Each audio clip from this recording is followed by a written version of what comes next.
Ryan Reynolds here from Mint Mobile with a message for everyone paying big wireless way too much. Please, for the love of everything good in this world, stop. With Mint, you can get premium wireless for just $15 a month. Of course, if you enjoy overpaying, no judgments, but that's weird. Okay, one judgment. Anyway, give it a try at mintmobile.com/switch. Upfront payment of $45 for 3-month plan, equivalent to $15 per month required. Intro rate first 3 months only, then full price plan options available. Taxes and fees extra. See full terms at mintmobile.com. Have I Got News for You is back for another season. Roy Wood Jr., Amber Ruffin, and Michael Ian Black are finding the funny in the week's biggest stories. Have I Got News for You returns Saturday at 9 on CNN and stream next day on Max. In 2019, director Todd Phillips and star Joaquin Phoenix gave the world the darkest film we have ever watched.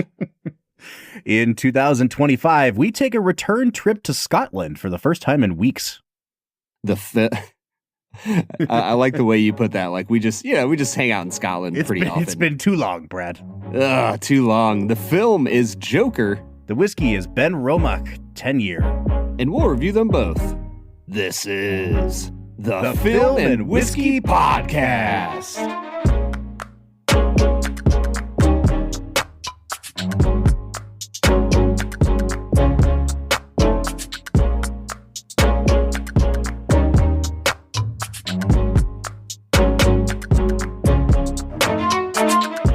Welcome to the Film and Whiskey Podcast, where each week we review a classic movie and a glass of whiskey. I'm Bob Book. I'm Brad G. And this week we're throwing it back about 5 years here, Brad. Well, a little more than 5 years, I guess, which is crazy to think about. I remember when Joker came out, obviously, but it was pre-COVID, and those COVID years, we've said it many times on this podcast, just really screwed with my perception of time. It's weird to think that this movie's already been out for 5 years, because it feels like it was, maybe 2 years ago. I don't know. Maybe it's just me. Yeah, I mean, according to Tarantino, 2019 was the last year that cinema existed. Mm-hmm. So this just feels like an epoch ago. Which is crazy, because Tarantino also happened to just release a movie in 2019. He got his movie in just under the wire before cinema died. Yeah. Funny how that happened. What a coincidence. All right, so today we're looking at Joker. And folks, I'm going to lay all my cards out on the table right after this little teaser. Welcome into Film and Whiskey. If this is your first time listening to us, we talk about movies, we talk about whiskey. This season, we're looking at movies from the last 20 years, and we're asking the question, does this movie deserve to be considered a modern masterpiece? Joker is a really interesting document, Brad, of, I guess, the late 2010s, early 2020s. It's, obviously still really relevant to our times. They just came out with the sequel this past year that was pretty universally panned and flopped hard at the box office. So Joker is still somewhat top of mind for people. But I wanted to lay my cards out on the table by saying this, Brad. I watched this movie. I think it's a pretty well-made movie. I don't have quite the visceral hate for it that it seems like a lot of movie critics have. But I will say that I don't know if I've ever been less excited to start watching a movie for our show. I definitely, at multiple points this week, could have started this movie and just decided against it, because you really gotta get yourself in a specific frame of mind to take in this movie. Yeah, I watched this film maybe a year ago and was impressed with a lot of the craft of the film and highly unimpressed with the message. So coming into it this time, I was really curious where I would be. I don't know if I quite had the trepidation to get into it that you did. It's definitely a hard movie to make yourself watch. Yeah, and it's not filmed with the sort of hatred for humanity that someone like a David Fincher has. But it definitely reminds me of watching a movie like Seven, where you just come out of that movie and you feel real icky and you feel like you need a shower. And there's not a lot of rays of hope happening at the end of this movie. So we're going to dive into it. We're going to talk about it a lot. But Brad, I'm really curious to hear what you think of Joker. So maybe for the earliest time this season, we're at the 4-minute mark. I think let's just jump right in and let's get into Brad Explains. Brad's gonna give us the movie plot with only 60 seconds ticking on the clock. So let's go ahead and hear your take with this little segment that we call Brad Explains. Brad Explains is the part of the show where Brad breaks down the plot of the film that he has just seen, often for the first time. Now, this is, of course, Brad's second time watching this film. It's not really a super complicated plot, Brad, and we will discuss how it seems to be a plot that's reused a lot. But it should be something that you can handle in 60 seconds, no? I think I have this, Bob. By the way, nice sultry voice you have there today, Brad.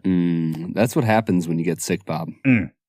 Dude, I have never gotten sick with the frequency that I do now after having children. It's like, and I thought that it worked such that like kids get sick a lot because their immune systems haven't built up the tolerance.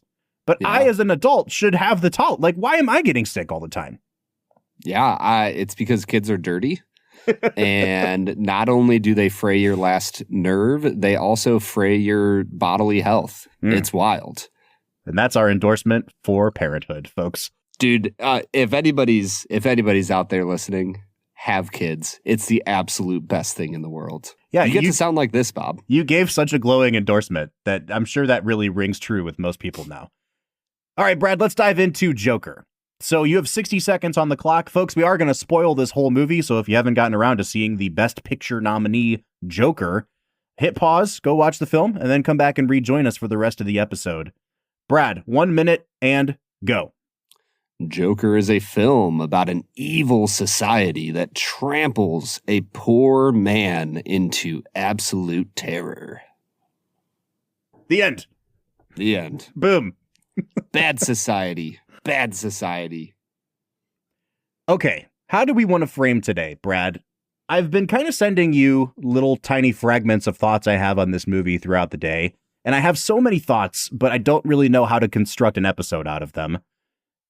It feels weird to just jump into like performances because there's really only one performance we need to talk about in the movie, and obviously Joaquin wins Best Actor for this movie. I think we would both agree that he does a pretty phenomenal job, right? Like I don't have any complaints about his performance. I have lots of complaints, lots of thoughts about the movie that he is in. Mm-hmm. So why don't you just kick us off, man? I think we need to spend at least 10 minutes talking about Sam Morrill and his role in the film. Who is that? He's the... you've never heard Sam Morrill? No. Oh, bro, I thought you were in a stand-up. He's the comedian that's on stage right before Joaquin goes up, and he's talking about you know, how men and women view sex. You know what? There's also a comedian before him, Gary Goldman, who's like a long time working comedian that was in the movies. I was like, oh, I recognize him. Okay, so there you go. Let's talk about stand-up comics who make brief cameos, but not crucially Joaquin Phoenix. Nah. So here's the thing. Here's the thing with Joaquin. Like, he reflects the absolute... I mean, obviously, he sets the tone. But in a lot of ways, I feel like this whole movie is an overindulgence. And his performance is just that. Now, am I saying it's a bad performance? Like, not in any stretch of the imagination. I think Joaquin does incredible things. I think his ability to have like 3 different laughs for the Joker based on like what's going on around him is incredible. The scene where he kills Randall and then is helping the dwarf that is also a clown get out of the apartment. I think Joaquin just freaking knocks it out of the park, dude. Mm-hmm. But I think my struggle with this film will never be, I don't know if I can separate the darkness of this film and the message that I think is so wrong and terrible from Joaquin's performance. Well, then maybe let's just go ahead and start diving into messaging in this movie, because I've been really struggling with why the movie doesn't totally click for me. Why doesn't it work? And why do I feel like this movie is irresponsible in the way that it handles its themes? because, I was saying earlier that it kind of lifts plot elements, and the thing that it was most accused of copying off was early Scorsese, especially a movie called The King of Comedy, and then prior to that, Taxi Driver. And the movie really does follow the structure of Taxi Driver. And so I understand that people accuse it of ripping those movies off. I don't necessarily think it does that. I didn't think so on this viewing, at least. But when I compare it to a movie like Taxi Driver, the reason Taxi Driver works is because from the very beginning of the movie, not only do you understand that Travis Bickle is an unstable person, but you never view him or anything he does in terms of like heroic framing. They never use the language of film to establish his actions as heroic. And so even at the end of the movie, when you have that kind of like darkly humorous epilogue where it turns out Travis didn't die, and not only did he not die, but he's getting like letters of commendation and being viewed as a hero by the public, it's like, oof, that it hits even harder because there are people like this among us. That's kind of what they're trying to go for with Joker, but I think that Todd Phillips uses cinematic techniques that set the Joker up in such a way that the audience is sympathizing with and rooting for him, even as you watch him do like horrific stuff. It's not that you want to be rooting for him, but I feel like this movie is framing itself almost as like a good triumphing over evil or a guy overcoming the obstacles, but the obstacles are like innocent people that he shoots to death. It's a very confused messaging. Well, for me, I walked away this second time watching it, and I was just kind of like, I feel like this is like a very radical socialist's fever dream. Like the idea that rich, young stockbrokers that are in their like late 20s, like just because they are mean to a lower class citizen, if you will, on the subway, we can assume that they are just terrible people in their entire lives and they deserve to die. And it just, continues to spiral from there. And I really, really struggle with this viewpoint that the world is just this inherently nihilistically dark place that pretty much everybody is evil or broken in their own ways and deserve death. And they deserve death because of these supposed sins that they have committed. Yeah, man, it's a struggle for sure. And I'll also say on the stockbroker front, the three guys that he murders on the subway, surprisingly very adept at musical theater. I would not have expected those three finance bros to know Stephen Sondheim to the extent that they do. I agree with that. And I think that's like a very, it's a good call out, Bob, because to me, it points out the weirdness of this movie and how it doesn't feel like he can really stick to a tone or like an identity for the people in the movie. It just feels like he's kind of throwing a lot of stuff in there that he wants to see as a director. Yeah. And I feel like getting back to the theme thing, like I say that it's confused because I feel like, and again, I'm not trying to say that I know Todd Phillips's mind, but it almost feels like the things that he wants us to be kind of chewing and marinating on are really underdeveloped. And the things that he doesn't intend to be poking through are the things that actually do poke through. And I mean that like thematically. So I think it's pretty clear, and you kind of called this out when you're talking about it as like a socialist fever dream.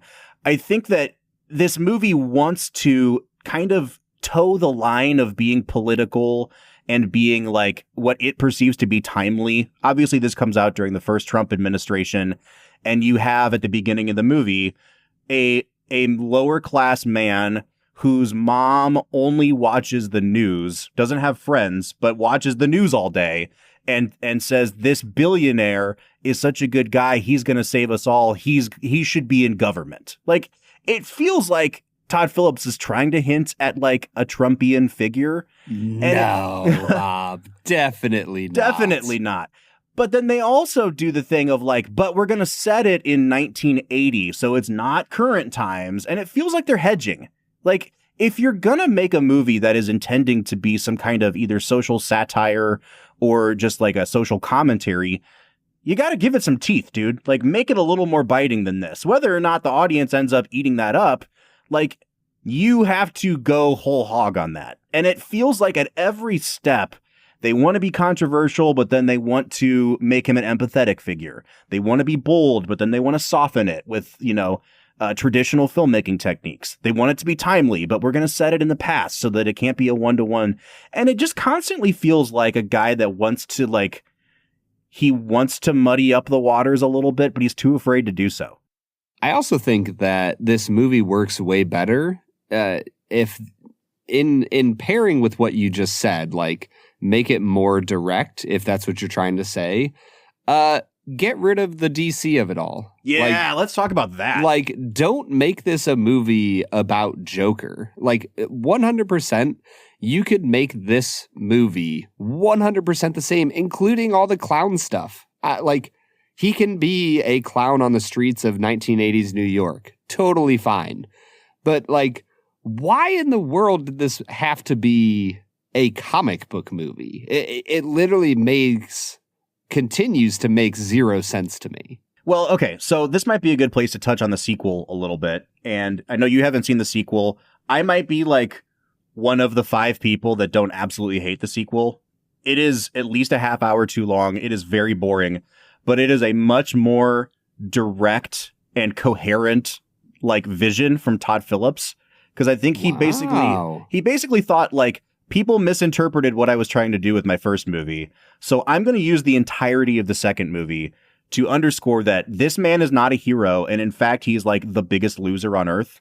And that's the second movie is punishing towards Arthur. Oh, that's honestly, Bob, that's partially fascinating to me because I feel like you walked into that movie theater like a wolf into a sheep pen. You were just salivating at the opportunity to hate on that movie. So I'm impressed, first off, that you gave it its due process, if you will. Secondly, I don't know about you, Bob. I walked away from watching Joker thinking, man, not only is Arthur Fleck a loser, he is a sociopathic murderer that is not a hero. Correct. And should not be lionized. Well, and that's getting back to your whole thing about the DC of it all. So it feels like they're trying to shoehorn in these references to Bruce Wayne, to, Thomas Wayne, to all these people. And it doesn't really work because even as the movie comes out, Todd Phillips is saying we're leaving it ambiguous as to whether this guy really is the Joker that you know, or whether he's just going to inspire the Joker. And it's so this isn't even a DC character. He's just a guy. And again, not trying to spoil the whole second movie for you, Brad. It's made very clear in the second movie, this guy's not the Joker. So what are we doing here? I don't know if you know this, but it's next on my list. There's no way I can go another day in my life without seeing Joker. Fully adieu. It would only be better if it was directed by Denis Villeneuve. Only better is a correct phrasing if it was directed by Denis. So yes, the DC of it all kind of pisses me off a little bit too, because the movie definitely works better without the DC references. However, I think we have to be honest and say this movie also doesn't gross $1 billion without the DC connection. So 100%. Yeah, I don't know. Yeah. If you want to make money, make a comic book movie in the 20-teens. If you don't want to make money, make a comic book movie in the 2020s. Yeah, that's true. They once again, they got it in right under the wire, right before cinema ended. All right, so Brad, we've kind of set up some of our trepidations with the movie, our peccadillos with the movie. I don't know, man. Where do you want to go from here? Joaquin's very good. This movie is very confused. Should we jump into things we liked? Should we keep trying to explore what it is that makes this movie not work? I'm not sure. Yeah, I mean, I'm curious how you feel about De Niro. He's the only other actor, really in the movie. His mom is in it a little bit. I'm very curious where you're at on De Niro, on late night show host De Niro. Well, let's talk about the De Niro performance, and let's talk about the character of Murray Franklin. So, as De Niro's gotten older, he's obviously, I think, leaned into the fact that, like, he doesn't have to memorize his lines so much anymore. He improvises a lot. This really felt like he showed up on set and it was his first time reading any of his lines. Like, there were some really awkward line readings from him in this movie. So I think it's a bad performance. I also think that he doesn't have late night host vibes at all. He's not a charismatic guy. Mm-mm. And why is Murray Franklin such a dick? Why is his show like set up to So be mean to mean. regular people? That's not how late night TV works. Exactly. That to me was the biggest like bizarre decision of the writing team, where I'm like, yeah, I 100% believe that Joaquin Phoenix and Francis Conroy are like watching late night TV hosts together and falling asleep to it. That is very believable. I don't know, man. Maybe the 80s were just a lot meaner than we know about. I guess. Like maybe, all these late night show hosts were just being absolute D's to their guests. It seems to me, though, based on clips that I've seen from late night television of this, 60s, 70s, 80s, that these are some of the most congenial, charismatic, like fun to be around guys in the world. And De Niro is basically like if Travis Bickle got about 2 steps more charismatic. Well, and they're obviously getting De Niro to be in the movie to have something to kind of volley against the accusations of them ripping off Taxi Driver and King of Comedy. It's like, oh, well, now he gets to be the late night host instead of the comedian. And it's like, okay, cool, you made a little meta joke, but I just don't think he's the right guy for this role, man. Did you see that they tried to get Leo to play Arthur Fleck opposite of De Niro? I don't know if that would have worked as well. I really think Phoenix is good for what they're trying to do with this character. Even that very first shot of him putting his makeup on in the mirror and forcing his fingers into his mouth to make himself smile and you get the teardrop. It's like, oh, I know everything I need to know about this guy. Yeah. That scene was apparently just completely like, there's nothing in the script about him crying. Joaquin just like walked onto set, pulled his face up into a smile, and a tear fell out of his eye. And Todd Phillips was like, all right, next scene, moving on. We got it, dude. Brad, okay, so here's where I want us to go today. I think that I still have more complaints, as always. I want to center them around the ending of the movie and why the ending of the movie is what makes this movie so problematic. And I'm not even talking about the climactic gunshot. I'm talking about what happens after that. But in order to do that, I think this is a good time to go ahead and press pause and drink some whiskey. We're a little bit early, but if I'm going to talk any more about this movie, I need a drink, dude. I'm with you, man. Let's do it. Welcome to the White Lotus in Thailand Cut. It's a wellness center. You should get a facial. The lady in the airport thought you were my dad. Oh my God. The Emmy Award-winning HBO original series returns. There has been more crime on the island. Well, I'm a little freaked out. What happens in Thailand stays in Thailand. Oh, what does that mean? It means we're not dead yet. Amen. Amen. A new season of the HBO original series The White Lotus premieres February 16th at 9 p.m. on Max. Oh, it's such a clutch off-season pickup, Dave. I was worried we'd bring back the same team. I meant those blackout motorized shades. Blinds.com made it crazy affordable to replace our old blinds. Hard to install? No, it's easy. I installed these and then got some for my mom. She talked to a design consultant for free and scheduled a professional measure and install. Hall of Fame son. They're the #1 online retailer of custom window coverings in the world. Blinds.com is the GOAT. Shop Blinds.com right now and get up to 45% off select styles. Rules and restrictions may apply.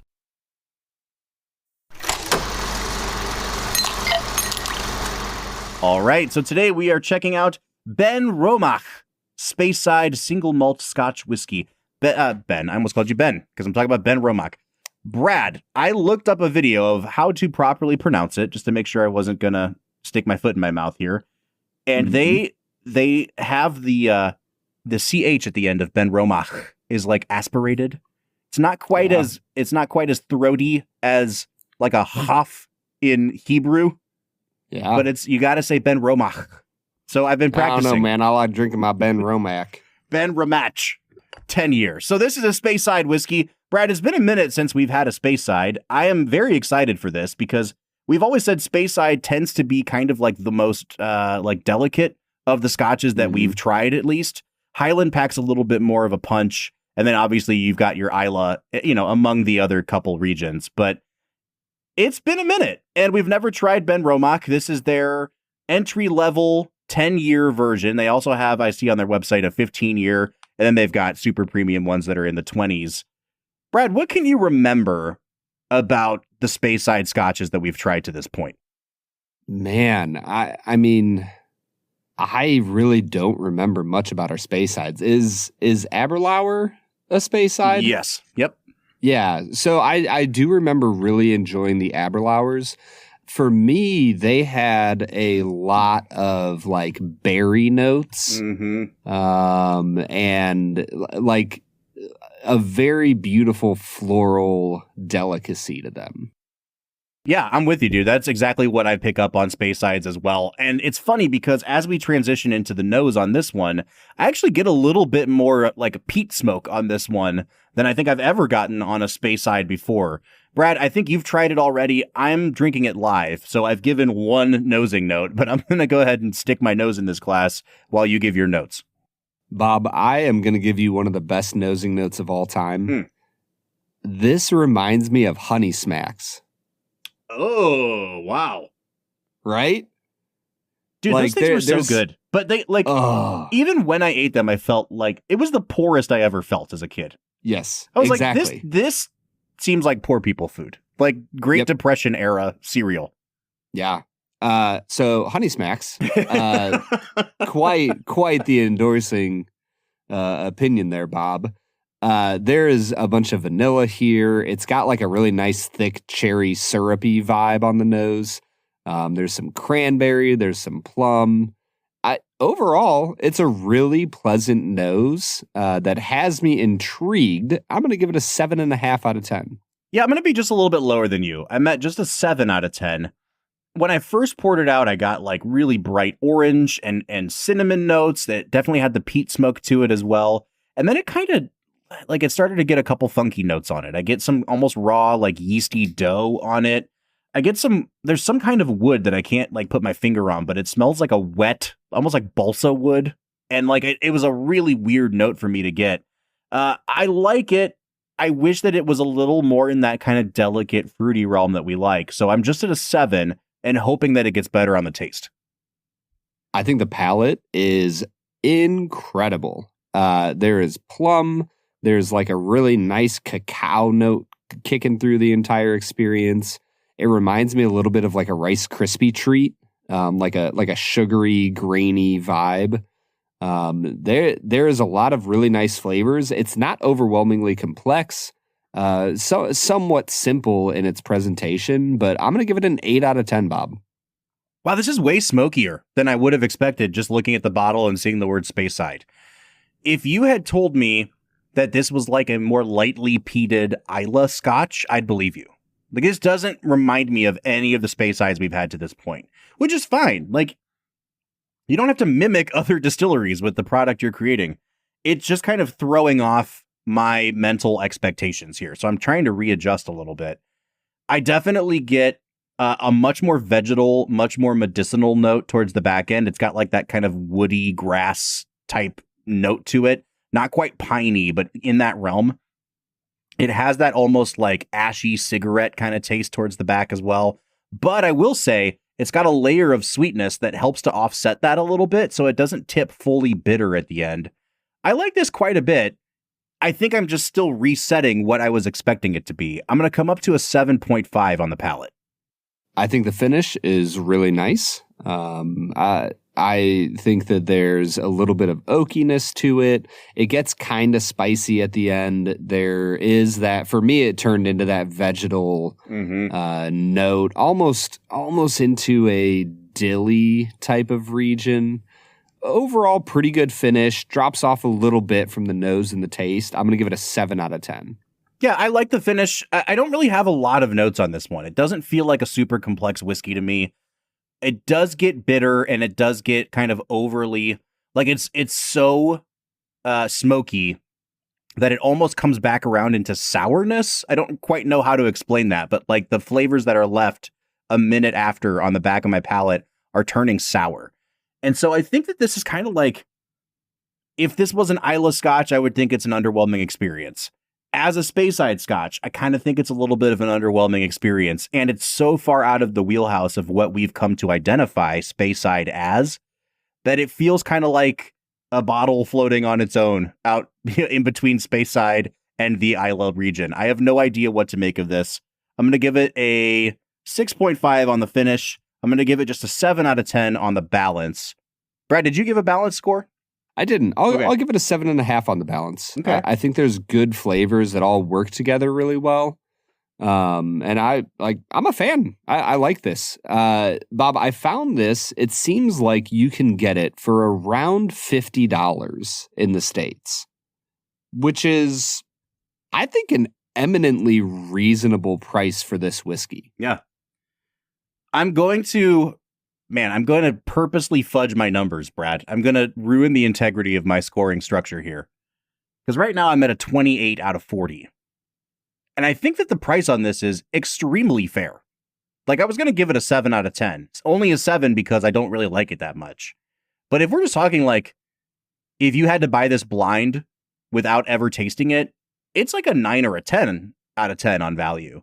However, if I do give it a 7, I would be at a 35 out of 50, which is where we start recommending a product. And I don't think I recommend this one, Brad. So I'm going to give it a 6, keeping me at a 34 out of 50. You just said this could be a 9 out of 10 value. Yeah, it could be. And then you gave it a 6. Yeah, them's the breaks, dude. Dude, this is like, as the Joker would say, that's life. That is life, Bob. It didn't have to be that way. You could have chosen otherwise. This is an 8.5 out of 10 on value. For $50, this is a really great single malt experience, regardless of if you are snooty about a regional flavor tasting like what you expect a regional flavor to taste like. Not that I know anybody who's like that. Sure. In my entire life. Bob, I am coming to a 38.5 out of 50 here. All right, I'm at a 34 out of 50, which is bringing us to an average of a 36.25. So we still landed in the soft recommend range anyway. I will say, folks, like, just the value of it, it really is like a 9 or a 10. I just think that this was kind of a subpar drinking experience, and it's probably the first one that I wouldn't recommend that we've had in a long, long time, Brad. Just not my cup of tea this week. Sure, man. Whatever you say, Bob. I have seized. You know how you don't always know what movies I'm going to vibe with? Yeah. You throw me curveballs with our whiskeys sometimes, where I'm like, yeah. Bob's like, yeah, sure. This is pretty solid whiskey at a good value. Man, don't recommend though. I don't think it's that solid. That's the thing. Like, it's okay.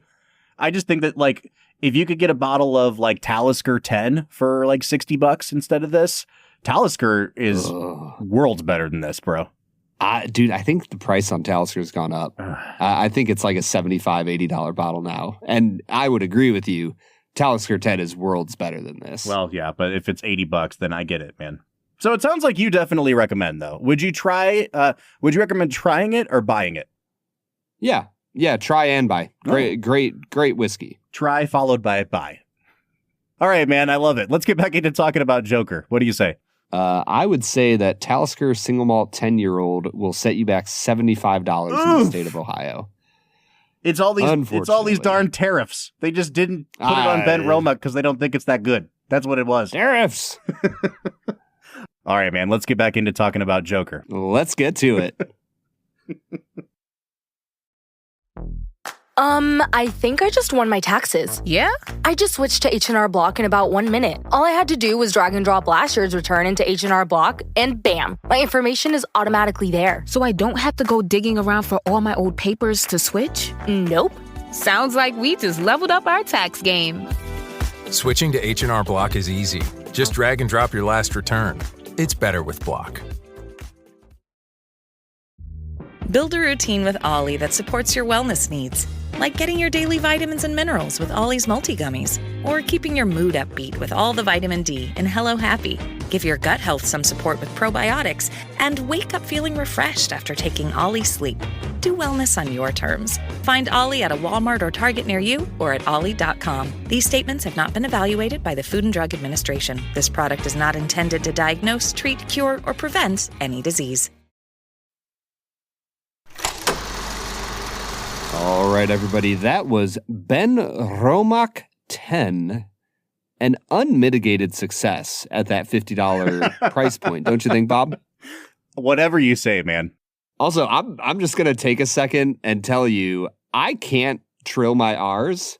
That was a good one. That might have been the absolute best I have ever done in my life. I'm very proud of myself right now. That was a really good rolled R, man. You still missed the CH sound, but I was so impressed with the rolled R that I just was like, I'm not even going to try. No, I know I can do that. It's like you got to quit while you're ahead, and you quit mid-word. I sure did, Bob. I sure did. Speaking of things where I quit when I'm ahead, let's talk about 2 facts and a falsehood. Brad is gonna try to stump you, Bob. 2 are right and 1 is wrong. 2 facts and a falsehood. 2 facts and a falsehood is the part of the show where Brad presents me with 3 items as fact about the making of this movie, one of which is a complete lie. Brad, I'm still riding high off last week's victory in Everything Everywhere All at Once, where I did not enlist our guest's help and still got it right. I'm not riding coattails this season, man. I'm doing pretty well. Lee Diaz. What a guy. What a great guy. Truly. What a guy. Go back and listen to that episode if you haven't heard it yet. If you've not ever purchased a bottle on Reserve Bar, I highly recommend that program. Lee, heads up the single barrel program as well. They pick absolute bangers on Reserve Bar. Dude, excellent whiskey. We're not being paid to say this. Not yet, at least. This is a unasked for plug. Lee, you're welcome. You do great work, and we think you're the best. Also, this is our pilot for advertising for you next season. So, send that money, bro. There's more where this came from, Lee. Let's get into 2 facts and a falsehood. Fact number 1. Early in production, director and writer Todd Phillips wanted Willem Dafoe to narrate the film as a unreliable older Joker, with his takes on the scenes growing more manic as the film neared its conclusion. Fact number 2, early footage shows Arthur walking by a sign for Amusement Mile, Gotham City's version of Coney Island, which features prominently in the original Killing Joke graphic novel. Joker co-creator Bill Finger was partially inspired by a sign for Steeplechase Park in the real Coney Island, which featured a grotesque grinning face. Fact number 3, the Super Rats segment on Murray Franklin's show and in the news references Ratcatcher, an obscure D-list villain who could mind control rats. The character eventually made an appearance in James Gunn's The Suicide Squad. Okay. 2 sounds the most factual, so I'm going to say 2 is a fact. Is it 1 or is it 3? I don't know anything about comic books. 3 sounds absolutely preposterous. But I can't tell if it's preposterous because you wrote it or because comic books are just dumb, Brad. That's where I'm at on that one. I think both of those things are probably true. So you're admitting to 3 being a falsehood? I would never, ever admit to a falsehood, Bob.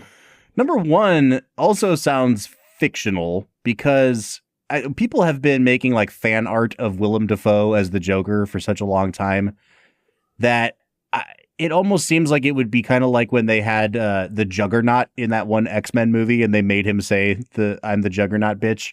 It feels like it would be more of a joke than a real thing at this point if Willem Dafoe was the Joker. Does that feel like something Ryan Reynolds would do or Todd Phillips, though? That's what I'm saying.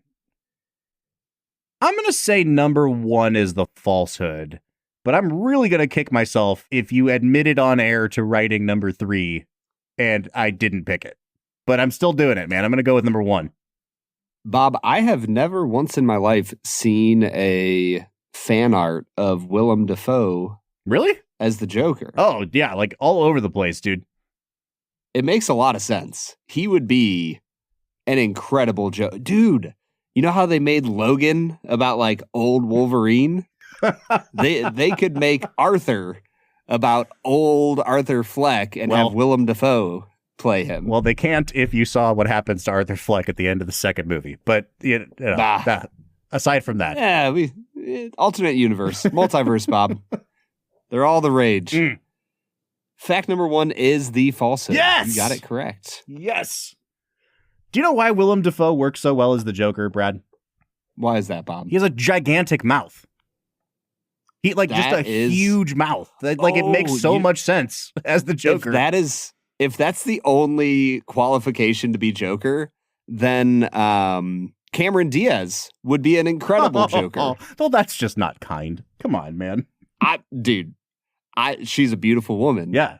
Also, huge mouth. We could just have a Mick Jagger Joker. We could do a Steven Tyler from Aerosmith Joker.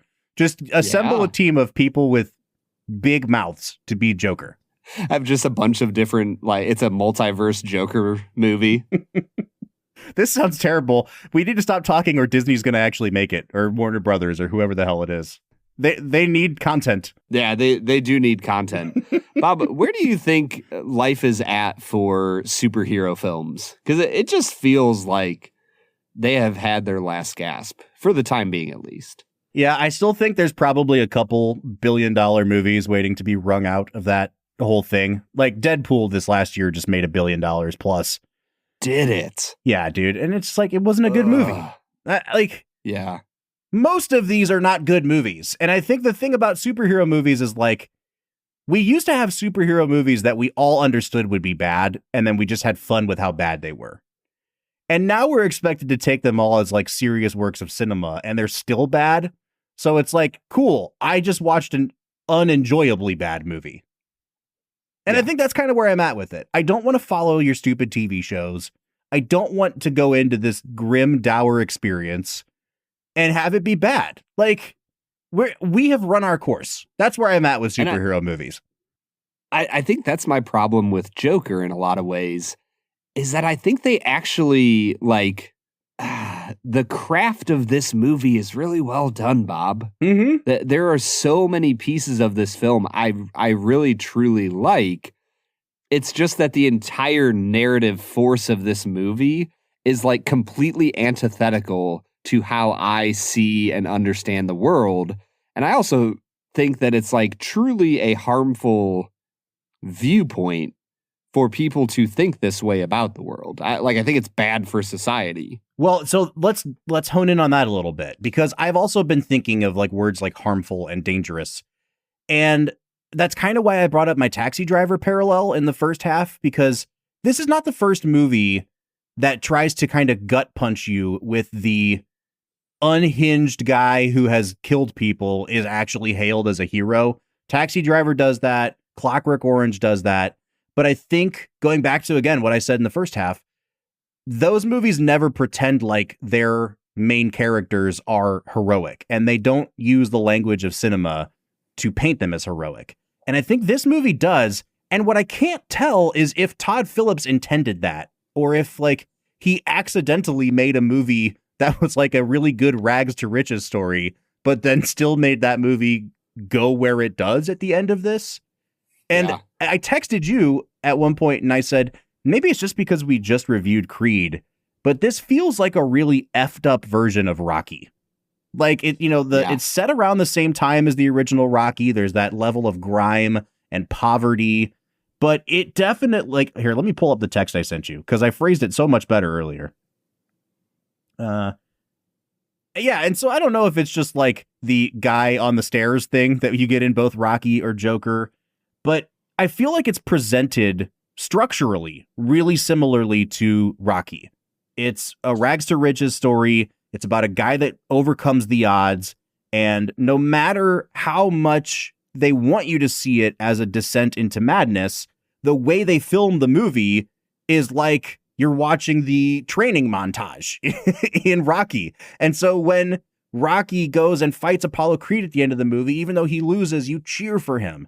And in this movie, yes, you recognize on its surface that what Arthur is doing is horrific, but it's almost like they've set you up to kind of be well, maybe those people did deserve it. Those people really sucked. Yeah.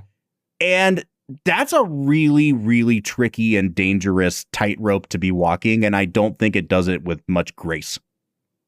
Yeah, you don't know my favorite character in the movie? Thomas freaking Wayne when he punches him in the face in the bathroom.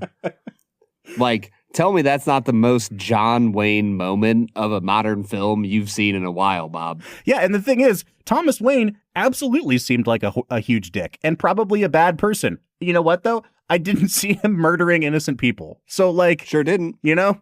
That's where we're at with this movie. If you put hands on my, 8-year-old son as well, yep. I'd probably punch you right in the nose, too. Yep. Well, and so that's why I wanted to talk about the ending of this movie. So, Joker goes on the Murray Franklin program after Murray indicates that he wants to basically bring him on just to make fun of him.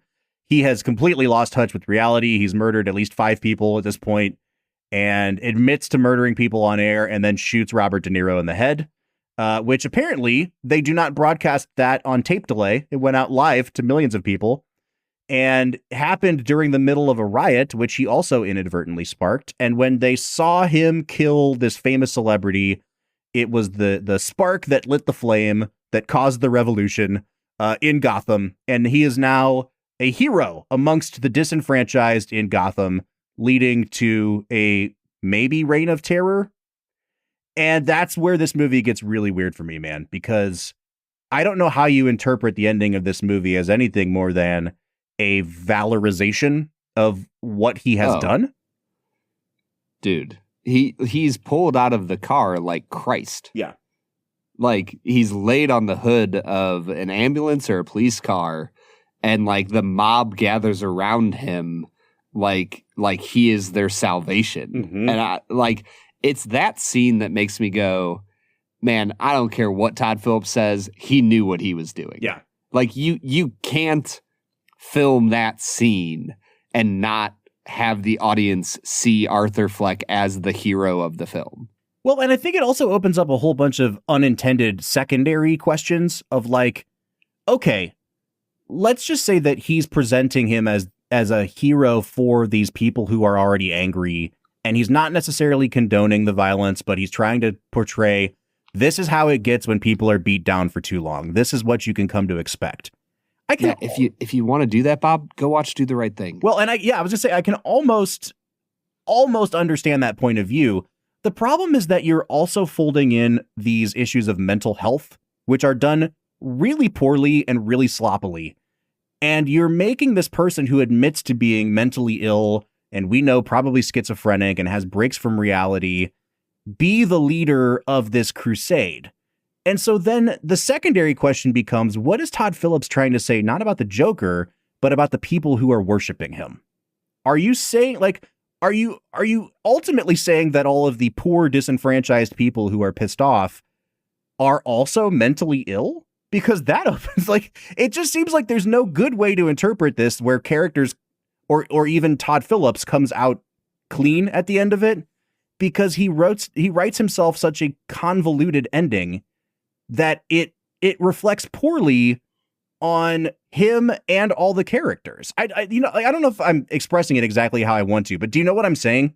Yeah, 100%, dude. The reality is you can't walk away from this movie feeling clean. There is no non-dirty way to walk away from this movie. Todd Phillips, for better or for worse, I read a quote from him saying that for him, the through line of the film is kindness, and how it's if he had just one person show him true kindness, maybe this wouldn't have happened. And I'm like, dude, I'm sorry, but that's not the message of this movie.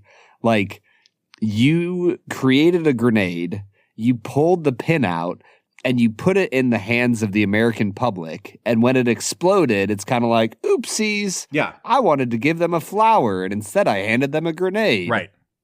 Well, and the metaphor I was going to use was almost it's like they drilled a hole into a wall that you need to stick a piece of dynamite into, and it has to be placed with precision to blow the whole thing up, to collapse it.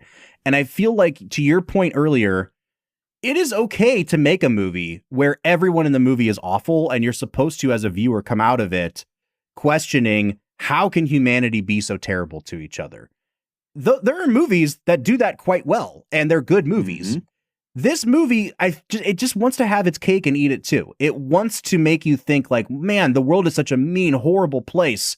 But then it also wants to make you feel not just empathy for the Arthur character as the person who's beat upon, but to root for him as he gets one over on these people through extremely violent and horrific means. And then it's like, well, okay, is your intent to just implicate all of us in how horrible human nature is? Because I think even that could have been done better. It's not done with tact. And in movies like A Taxi Driver, like A Clockwork Orange, you take that stick of dynamite and you get it put exactly where it needs to be. And it feels like, you use the grenade metaphor, I'll use dynamite. It feels like he's just kind of been juggling the stick of dynamite that he knows is going to explode. And he kind of like lobs it up against the wall and he's like, that's close enough. And he walks away and he lets the wall get some damage done to it, but he doesn't do it with precision.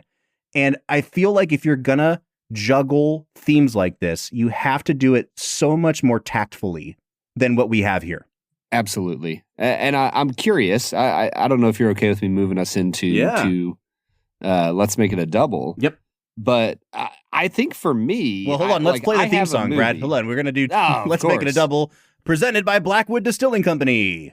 We're near the end of the episode, so thanks for listening to the Film and Whiskey Show. Let's pair another film with this one, even if it's a struggle. It's our final segment of the day, now let's make it a double. Let's Make It a Double is the part of the show where we pick a movie to pair up with this one to make the perfect double feature.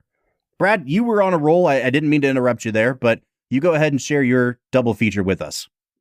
I'm going to pair it with a movie that I think does what Todd Phillips is trying to do. Maybe not in the same vein. The two movies are not trying to say the same thing, but I think they both have a slightly nihilistic view of the world. I'm going to pair this with American Beauty. Oh, interesting. I think both films have artistic merit. The story that they are trying to tell can be interesting at points. I just think that American Beauty does the whole examination of the thin veneer of the American suburban dream way better than Joker does the harshness of modern society. If you could say that that's what he's fighting against. I think they're both trying to get at the rot that is at the core of America as they see it. But you're right. I think that American Beauty does it better. And this movie, if what you're looking at is the quote unquote rot, this movie starts with them in 1970s New York City, basically, where it's the dirtiest a city has ever been. You're already in the rot. And so it doesn't really feel like they have to work that hard to convince you of everyone's on edge. Everyone's crazy, So I'm with you, man. Now that you've explained it, I like that pairing. For mine, I'm going to go ahead and pair it with a movie that I also don't think accomplishes what it wants to in terms of its social critique. And also a movie that's been misinterpreted by bros and brought into the fold among them and kind of worshipped among them. And that is a movie called Fight Club. Bob, you know the number one rule. You don't talk about Fight Club. I will talk about it because I think it's not that good of a movie. And I think you're ridiculous. If I've ever given an opinion that most people disagree on, it's my Fight Club opinion. But I feel pretty similar about both of these movies, where it's you're really playing with fire here. And sometimes it's fun and gleeful to play with fire and not care about the consequences. But sometimes it's you can see the angry men of America wanting to hold on to this thing and misinterpret it. And that can be very dangerous sometimes. And so this reminds me of Fight Club in a lot of ways. I will say, Brad, as we segue out of Let's Make It a Double and closer to final scores, I think this is a better movie than Fight Club. And for all the complaining I've done, I think this is a pretty good movie. Would you agree? I would agree. The first time I saw this, I probably was at a 7.5 out of 10. I think I've come down a little bit because I just have a hard time assigning value to artistic merit when I think the message itself is just gross. Yeah. So I think I'm going to come down a little bit. I do think that there are a lot of parts of this movie that are incredibly well done. I think that the color palette for the film is actually like great. Like I think whoever designed the sets and the costumes, they really had a good eye for what Todd Phillips was looking for. I do think Joaquin Phoenix is incredible. I do Bob. too. I think he's really good, man. I looked at the other Best Actor candidates from this year, and there are a few other performances that I think are incredible and maybe deserving of it, but it makes a lot of sense that he received this year. All right, so before you give a final score, let's say goodbye to Let's Make It a Double, which, as always, has been brought to you by Blackwood Distilling Company. No matter what movie you pair this up with, you can always make it a double with Blackwood. And as always, if you go to bourbonoutfitter.com/filmwhiskey and use our code filmwhiskey at checkout, you'll receive 5% off a bottle of Blackwood. I just had lunch with good friend of shows, Zach Johnston, who is one of the main guys at Blackwood. He has given us a few more bottles. And guys, I have to tell you, coming down the pike, they have some really awesome stuff coming. So if you haven't had Blackwood yet, make sure you try it because they are putting out incredible toasted products. We're going to get into final scores here. I just want to remind you, Brad, that this year, 2019, the year cinema died, apparently, according to Tarantino. What a freaking lineup. Here's the best picture lineup from the 2019 squad. Oh, dude. Parasite wins the Oscar. Ford versus Ferrari, The Irishman, Jojo Rabbit, Joker, Little Women, Marriage Story, 1917, and Once Upon a Time in Hollywood. Unbelievable lineup of movies.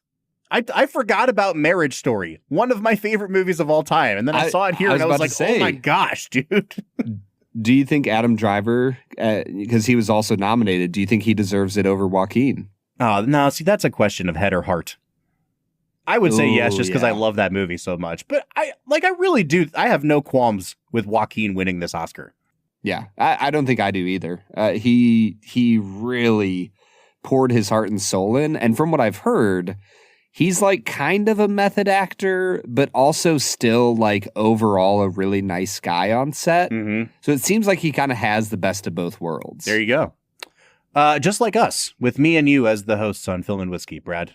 I'm going to give this movie a 7 out of 10. I think I could go higher. Like a 7.5 doesn't seem unreasonable to me, but I think it so mishandles the really delicate balance you have to achieve with the themes they're working with that I give it a 7 more on like ethical grounds than anything else. I don't think I can go any higher than that. Does that make sense? Yeah, 100%. I think he's the lead guy at Ebert, wrote a review on this, and he said a phrase that I really liked. He said that this movie is unforgivably, opportunistically nihilistic. And I'm like, I think that is a perfect summation of this movie. I can't get down with it. I think like artistically, it's like an 8 out of 10. Morality and like heroization of the main character is like a 2 out of 10. I'll land at a 6, Bob. A 6. Okay. All right. Well, we're putting ourselves in the crosshair of a bunch of bros that really love this movie because we're coming out to a 6.5 on average. But we'd like to know what you think. Joker seems to be a beloved movie by a lot of people, and it seems to be accepted into comic book canon, even though it is not even remotely related to any comic books. Nope. So reach out to us. Bob, tell us what you think. Is this a modern classic? Oh. You know, usually I get upset when you cut me off mid-sentence, but you've done a really good job of reminding me all the things I've forgotten today, Brad. I keep forgetting to ask the most important questions. No, it's not.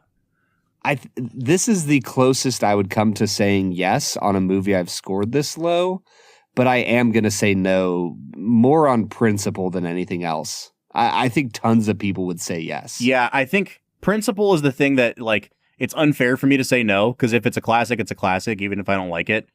But I will say the goodwill towards this movie has dissipated a lot in the wake of how much people hated that second movie. I think over time, people will like revisit the first one and be like, okay, it's not so bad after all. But even the people that loved this movie hated the second one so much that I think we're in a real Joker rut right now. So for now, and to cover over the fact that this is just my own feelings, I'm going to say no. But once again, folks, you can let us know what you think of Brad and my own scoring system for whether or not something could be a classic by reaching out to us on social media. Facebook, Twitter, Instagram, TikTok, or YouTube @FilmWhiskey. Or if you want to talk to us directly about it, you can join our Discord server, where we are on every single day talking to you guys, fans of the Film and Whiskey podcast.